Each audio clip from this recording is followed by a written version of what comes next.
1 Samuel chapter 11. Then Nahash the Ammonite came up, and encamped against Jabeshgilead.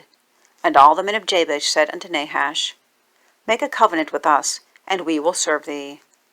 And Nahash the Ammonite answered them, On this condition will I make a covenant with you, that I may thrust out all your right eyes, and lay it for reproach upon all Israel. And the elders of Jabesh said unto him, Give us 7 days' respite, that we may send messengers unto all the coasts of Israel. And then, if there be no man to save us, we will come out to thee. Then came the messengers to Gibeah of Saul, and told the tidings in the ears of the people. And all the people lifted up their voices and wept.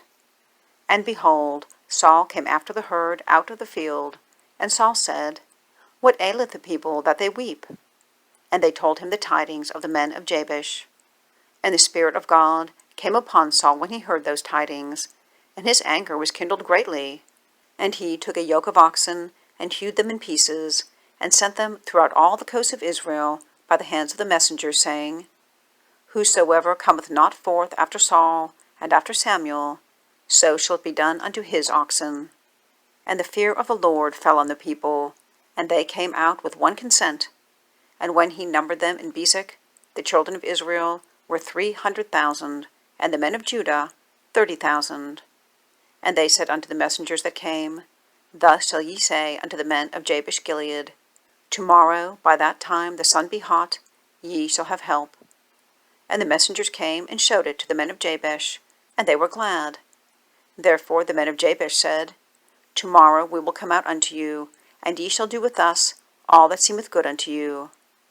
And it was so on the morrow, that Saul put the people in 3 companies, and they came into the midst of the host in the morning watch, and slew the Ammonites until the heat of the day.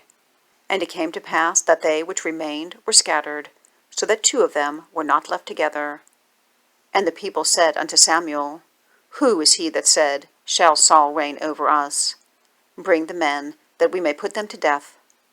And Saul said, There shall not a man be put to death this day, for today the Lord hath wrought salvation in Israel. Then said Samuel to the people, Come, and let us go to Gilgal, and renew the kingdom there.